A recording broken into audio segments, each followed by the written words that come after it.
edición del podcast de Dupla les acompañamos Jimena Rodríguez y Alan Sunderland. Nuestro especialista de hoy, ¿quién es Oncochat?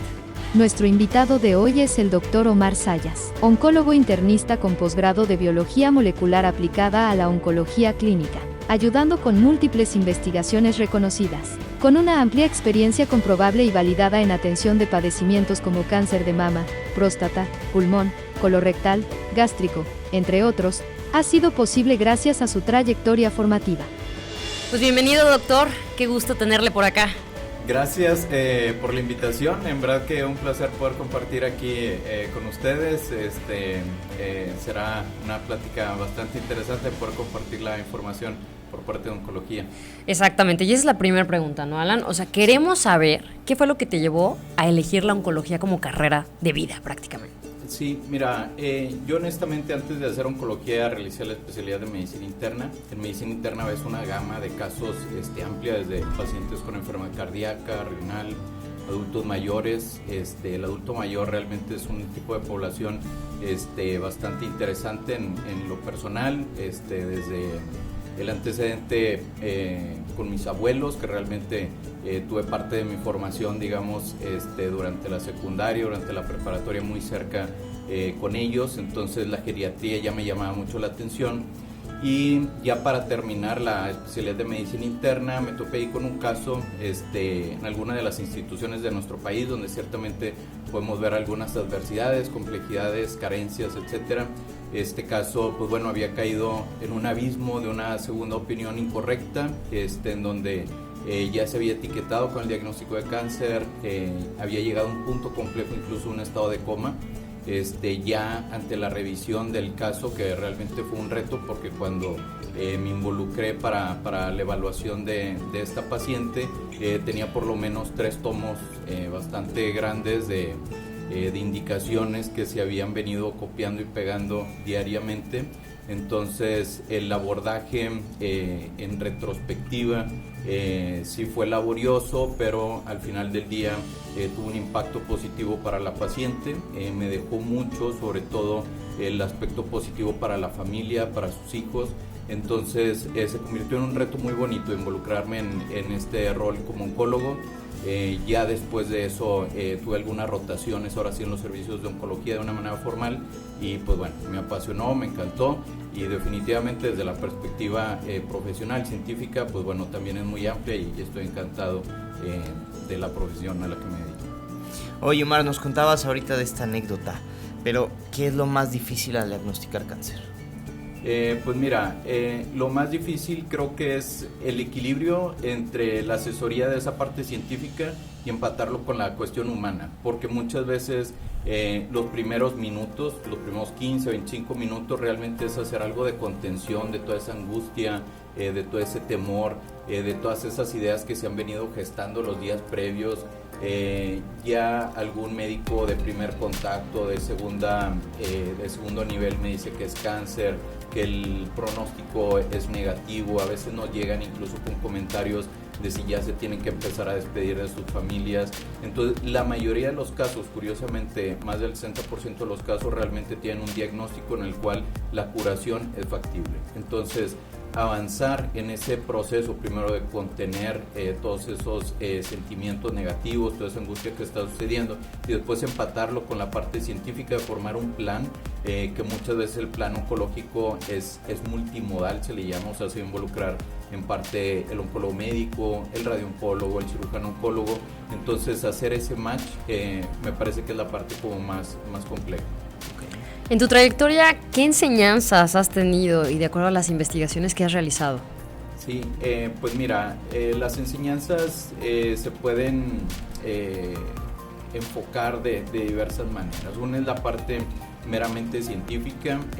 Un estudio que me dejó mucha enseñanza fue en la evaluación de mujeres jóvenes con cáncer de mama, en donde analizamos mutaciones genéticas. Entonces el inicio del estudio estaba diseñado pues para encontrar la casuística de las mutaciones particulares en la población mexicana en el noreste del país. Lo fuimos encontrando, documentando, pero también fue muy interesante conocer las historias de poco más de 100 mujeres. Entonces te das cuenta que a veces tienes ese enfoque meramente científico y sin embargo empiezas a conocer que es una mujer que se acaba de casar, una mujer que acaba de ser madre, una mujer que está soñando con ser madre, por ejemplo, la relación con esposo, con los padres. Entonces la verdad es que te empieza a dejar de diversas maneras. Una es esa parte del análisis molecular, genético, que te repito, como científico es muy interesante, pero luego está toda esa situación que envuelve desde la perspectiva familiar humana, que también te enriquece de diversas maneras. Oye, Omar, hablabas ahorita también de estas experiencias que has adquirido a lo largo de tu trayectoria, ¿no? ¿Estamos preparados para afrontar la situación del cáncer como sociedad? Hay mucho desconocimiento en cuanto a los avances tecnológicos y terapéuticos. Todavía, insisto, el tabú de que el diagnóstico de cáncer, el siguiente paso es un fin de vida o que va a llevar al fallecimiento, es algo que está muy arraigado, punto número uno.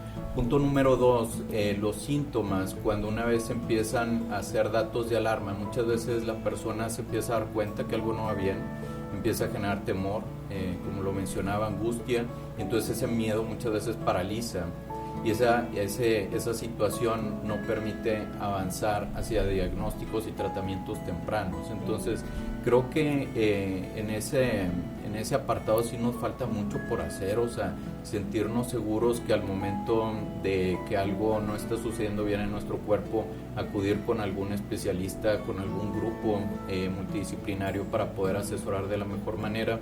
Entonces sí creo que todavía nos falta mucha educación en el tema de salud. Sobre todo porque hablamos de una enfermedad un padecimiento que, como bien dices, antes se ligaba más a las personas adultas mayores. Aquí yo creo que Alan y yo hemos podido compartir la sorpresa, ¿no? El tema o la incidencia en niñas, niños, adolescentes, mujeres jóvenes, hombres jóvenes, y siempre hay complejidad en este aspecto. Cuéntame acerca de cuál es la pregunta más difícil de contestar cuando se trata de cáncer. A pesar de que tenemos muchas variables pronósticas, tenemos modelos o algoritmos que pueden predecir cómo se va a comportar el padecimiento, pues tampoco tenemos una esfera mágica, ¿verdad? Claro. Entonces, el sentir esa certeza de a dónde vamos dentro de 3 meses, dentro de 6 meses, dentro de un año. A veces el horizonte de nuestros pacientes y sus familiares es más largo, quieren saber verdaderamente dónde van a estar dentro de 3 o 5 años. Entonces son preguntas que difícilmente un profesionista, incluso el equipo multidisciplinario de 3, 4 subespecialistas van a responder con claridad, ¿okay? Pero es cierto que sabemos cuáles van a ser los primeros, segundos y terceros pasos dentro del tratamiento. Entonces muchas veces el comentario, en vez de ir hacia un horizonte tan lejano, es ir paso a paso. Creo que esas metas son interesantes también para nuestros pacientes, porque también empiezan a aprender y a disfrutar el día a día, que es algo que retroalimenta dentro de un escenario adverso. O sea, el diagnóstico de estamos por enfrentar un cáncer, estamos por enfrentar tratamientos multimodales, y ese escenario que muchas veces es negativo, curiosamente para los pacientes, familiares y para mí también en lo personal como profesional, te empieza a dejar varias enseñanzas en donde empiezas a disfrutar el día a día. Entonces también es muy positivo ver cómo se libera esta olla de presión que sucede dentro de las primeras 2 semanas, a veces el primer mes, y que después empiezan a fluir las cosas de una manera más positiva, donde ven respuestas de tumor, a veces son tumores palpables, obviamente notar alguna alteración física y después ir viendo una respuesta positiva, incluso la desaparición del mismo. Eso definitivamente llena de mucho gozo a nuestros pacientes. Oye, Omar, hablabas paso a paso, ¿no? Importantísimo y fundamental. El cáncer en muchas ocasiones suele ser silencioso, ¿no? Y es cuando más complicaciones y complejidad existe. ¿Cómo alguien puede empezar a notar o a darse cuenta que pudiera existir esa sospecha?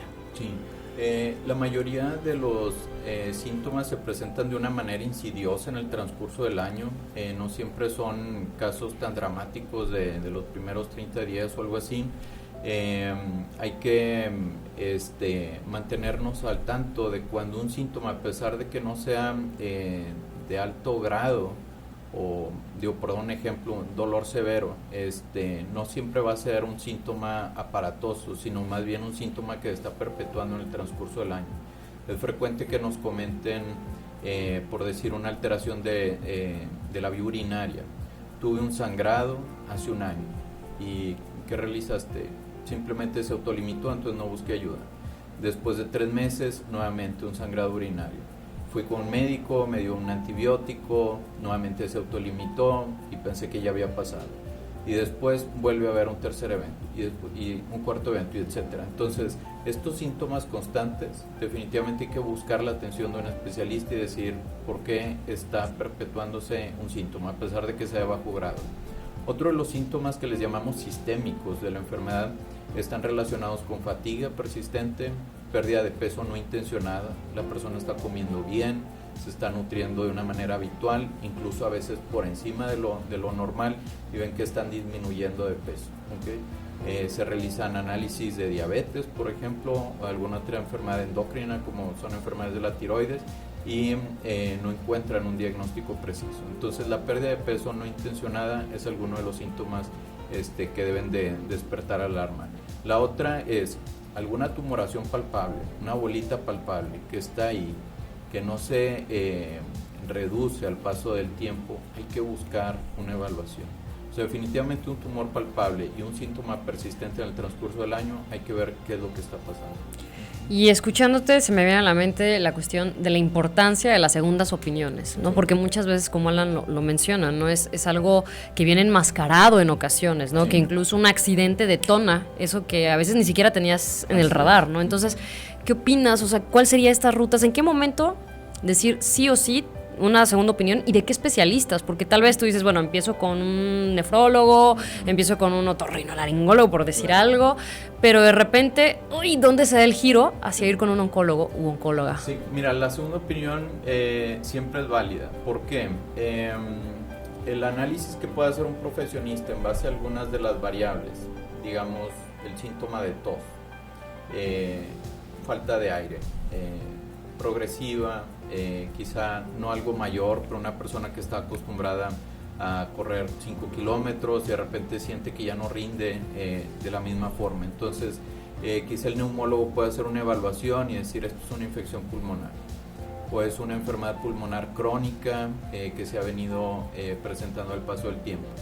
Y entonces, incluso el subespecialista ya tiene como un filtro de lo que se dedica específicamente. Entonces, tener una segunda opinión permite tener una segunda perspectiva, un abordaje diferente.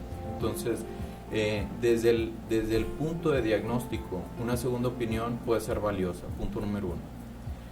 Ante el plan terapéutico de un médico puede ser sesgado muchas veces por su experiencia. Si hay la alternativa de tratamiento A, B y C, el médico puede decir, yo voy a ir por la alternativa B, es la que mejor me ha funcionado, es la que mejor conozco y es un estándar de manejo. Es correcto, está aprobado por las guías clínicas, toda la parte regulatoria, fenomenal.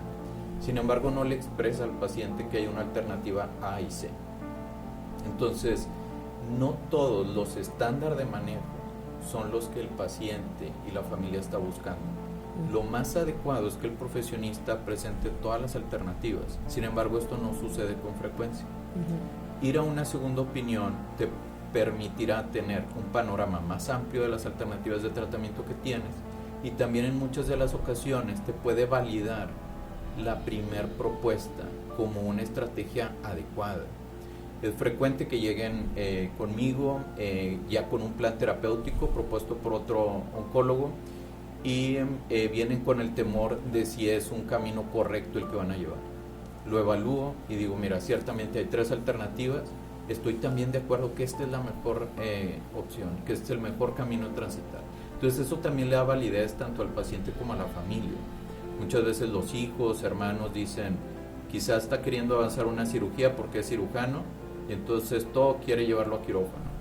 o el oncólogo médico todo lo quiere llevar a medicinas, o el radiooncólogo todo lo quiere llevar a radioterapia. Entonces, esa incertidumbre puede ser validada ante una segunda opinión, ¿okay? Entonces, yo creo que el valor de una segunda opinión puede ser tener perspectivas distintas y, por otro lado, validar el camino más adecuado para transitar tu tratamiento. Exacto. Hoy hablas de validaciones y de un tema que es fundamental, ¿no? Y que es lo que nos trae aquí, ¿no? Dupla, una plataforma de salud digital de pacientes para pacientes, ¿no? Tú, como cabeza clínica, ¿qué opinas de Dupla? ¿Por qué la recomendarías? Bueno, para mí ha sido una grata sorpresa desde su creación y el desarrollo. Se puede ver de una manera muy simplista o reduccionista, decir es una nueva herramienta de salud digital. La verdad es que es más que salud digital. Estamos tratando de desmenuzar todo ese proceso que lleva una persona desde el síntoma hasta el plan terapéutico. Nos hemos encontrado desarrollando nuevos valores, pensando siempre en nuestros pacientes. Una situación que ha sido una grata sorpresa para todos es quizá el de democratizar y empoderar las decisiones de la comunidad. La tradición del médico normando siempre el paso número uno, y este es el único camino a seguir porque yo soy el especialista y yo soy el que tiene toda la información, y entonces tienes que enrolarte a mi recomendación. Eso realmente ha quedado en el pasado. Entonces, cuando tienes una asesoría cegada, en donde no existe un conflicto de interés por parte del médico, en donde puede charlar de una manera multidisciplinaria con otros colegas, digamos tras bambalinas, y poder ofrecer una asesoría basada en la mejor evidencia científica, en donde estamos extendiendo un reporte no solamente validado científicamente, sino en donde se detalla las razones de por qué ir a la alternativa B y no a la A o a la C. Eso realmente creo que tiene mucho valor para nuestros pacientes y también para los familiares, porque no siempre es el paciente el que se acerca con nosotros, a veces es el familiar donde tiene la inquietud de si están llevando el camino correcto. Entonces, para mí Dupla ha venido a fortalecer muchas de esas inquietudes. Y pensando en el cáncer desde otra perspectiva, quizá como un maestro o maestra de vida, ¿cómo lo concibes tú?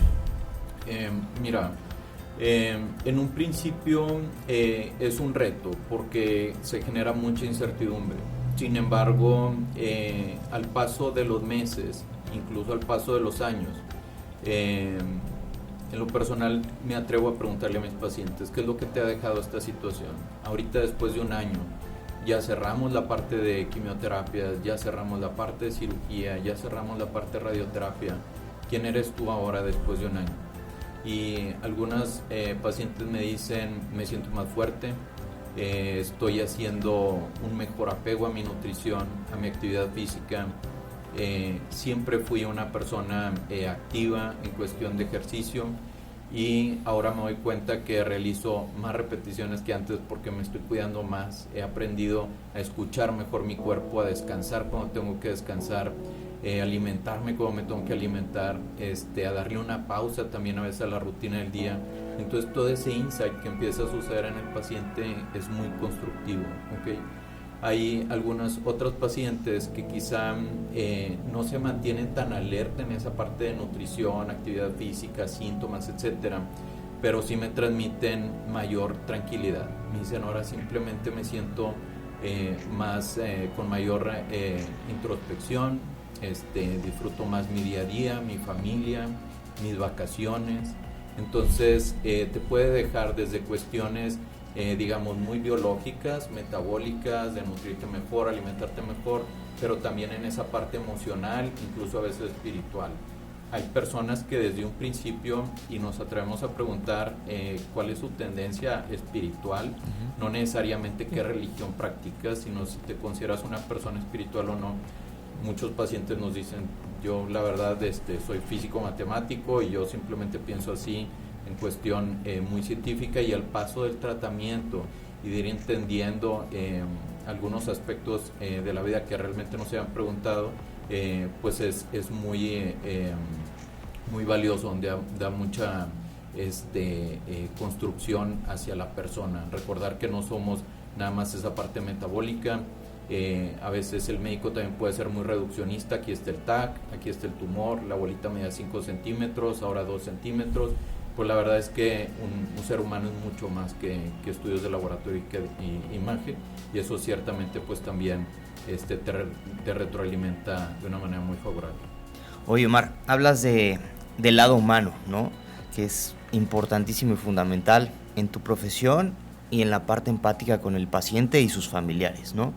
En ese sentido, el cáncer se asocia a miedo, incertidumbre, preocupación, temor. ¿Tú como doctor le temes a algo? Yo creo que uno de los miedos más habituales es el perder la autonomía.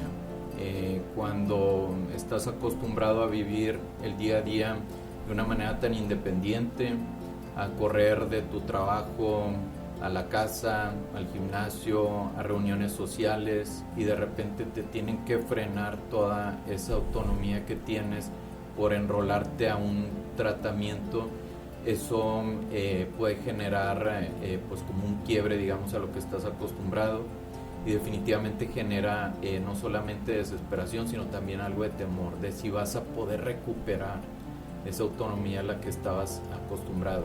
Y eso sucede en todos los niveles, no solamente el adulto joven con cáncer, sino también el adulto mayor, donde dice, oye, yo estoy acostumbrado a estar en casa, tranquilo, tener mi dinámica con mi esposa, por ejemplo, y ahora tengo que pasar un porcentaje de mi tiempo dentro de un centro de salud, por ejemplo, un centro hospitalario. Eso generalmente genera miedo. Y también para mí proponer un plan terapéutico multimodal, donde sé que los voy a orientar en ocasiones a algo así, pues bueno, también genera algo de temor, ¿verdad? De decir, tengo que estar muy al tanto de los objetivos centrados hacia el paciente.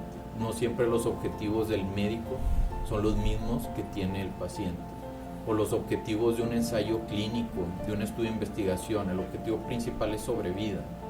Tenemos pacientes jóvenes y también adultos mayores que nos dicen, Omar, para mí el punto principal no es la sobrevida, para mí el punto principal es la autonomía, poderme sentir que puedo manejar yo mis medicinas en casa, no que me tengas que traer a un centro de infusión y quedarme aquí 6 horas, por ejemplo.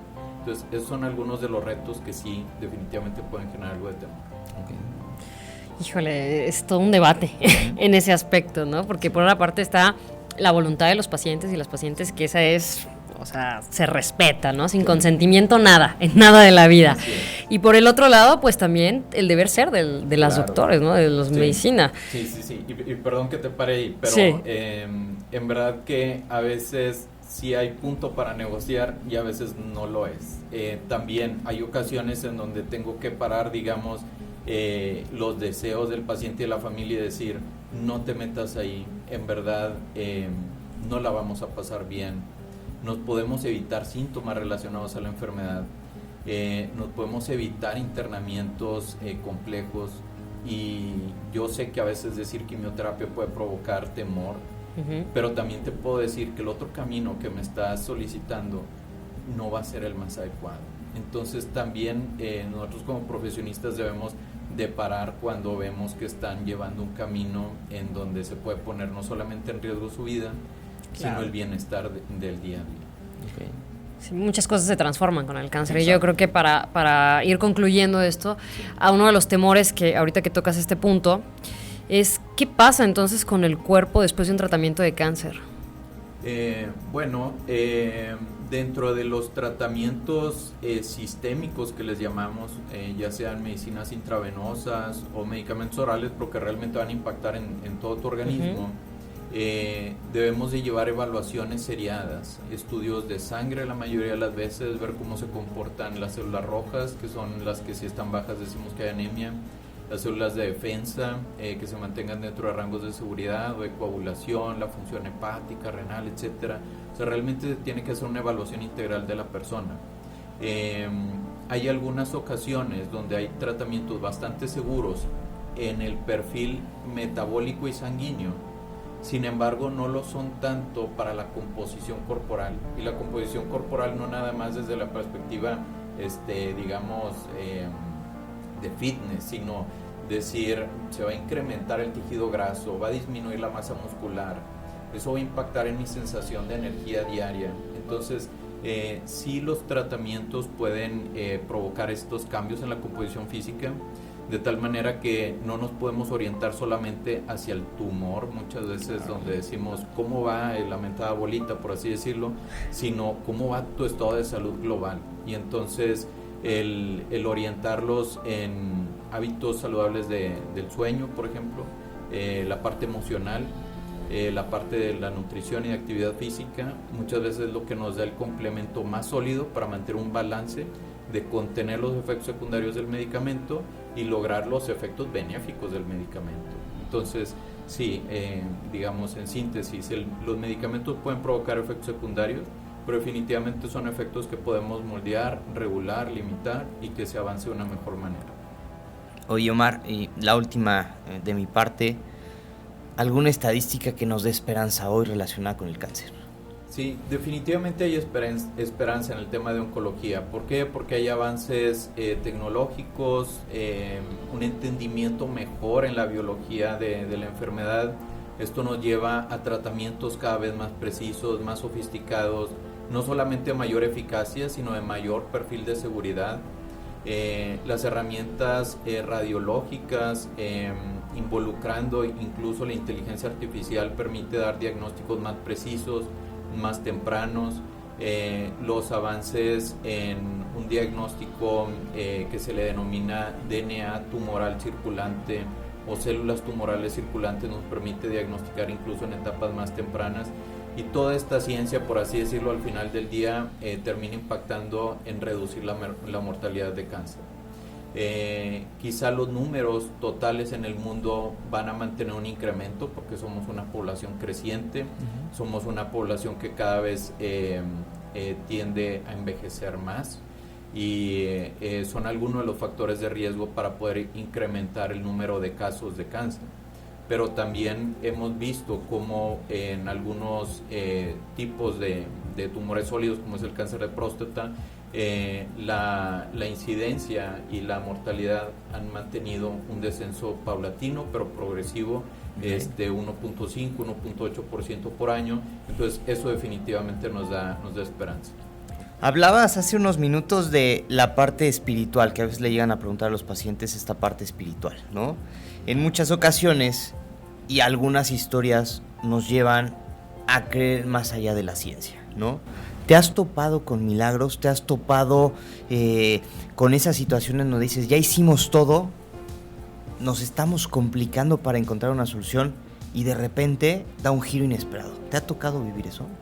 Mira, los milagros suceden de muchas formas y se manifiestan de maneras inexplicables también para la ciencia. Es cierto que la ciencia ha avanzado de una manera bastante acelerada en los últimos 5-8 años, tratamientos de precisión que les llamamos, involucrar inmunoterapia, y a veces tenemos casos en etapas avanzadas en donde el deterioro físico es importante. Estamos optimistas en que el tratamiento va a provocar un resultado positivo. Sin embargo, que resulte en una respuesta completa, en donde la persona de venir en silla de ruedas está caminando normal, donde a veces requieren sondas urinarias para poder estar controlando la micción, y sin embargo se retiran, y entonces la persona empieza a alimentarse como lo hacía de una manera adecuada, hacer su estilo de vida normal, profesional, pues verdaderamente se empieza a traducir en una especie de milagro. Por otro lado, tumores muy aparatosos, ulcerados por ejemplo, y tras el inicio de un tratamiento, la desaparición del tumor, en donde por definición estábamos en una etapa no curativa, y sin embargo al paso de los años sigue estando libre de enfermedad, es algo que también algunas personas me lo transmiten como un verdadero milagro, ¿verdad? Porque estaban ante una situación muy adversa, muy compleja, y desaparece todo después del tratamiento. Esas son algunas formas de verlo. Sin embargo, me viene mucho a la mente el caso de un adulto mayor en una etapa avanzada, en donde el tratamiento provocó una buena respuesta por un periodo de tiempo y después provocó una recaída. La enfermedad, el reinicio de un segundo tratamiento no fue tan positivo como hubiéramos esperado, y a pesar de estar lidiando con síntomas complejos por la enfermedad, como puede ser falta de aire, como puede ser dolor, desnutrición severa, incluso en un estado así de adverso, el paciente se despidió con una sonrisa hacia sus hijos, hacia su esposa, transmitiendo comentarios esperanzadores. Entonces, para mí es un verdadero milagro que una persona pueda concentrar esa fortaleza espiritual y transmitirla a sus seres queridos, a pesar de terminar en un desenlace de vida. Entonces, creo que los milagros suceden de diversas formas en la vida, y en oncología pues no es la excepción. Pues yo creo que nos quedamos, pues en estos temas siempre se quedan con muchas dudas, ¿verdad? Pero algo importante es el estigma, que en este caso que hablas, ¿no? El caso de próstata, el cáncer de mama, de cervix, o sea, hay que todavía trabajar mucho en la cultura de la prevención y sobre todo de la información. Y pues te agradecemos muchísimo, porque yo invito a las personas que nos escuchan a conectarse a www.dupla.doctor, porque ahí eres uno de los especialistas, ¿cierto? Sí. Que va a poder dar seguimiento. Estamos un equipo multidisciplinario. Digo, al final del día se requiere no solamente un oncólogo médico, se requieren de hematólogos, se requieren de radiooncólogos, etcétera. Entonces somos un equipo que estamos para servirles, encantadísimos de seguir participando en este foro. Muchas gracias, Omar. Gracias a ustedes, que estén muy bien.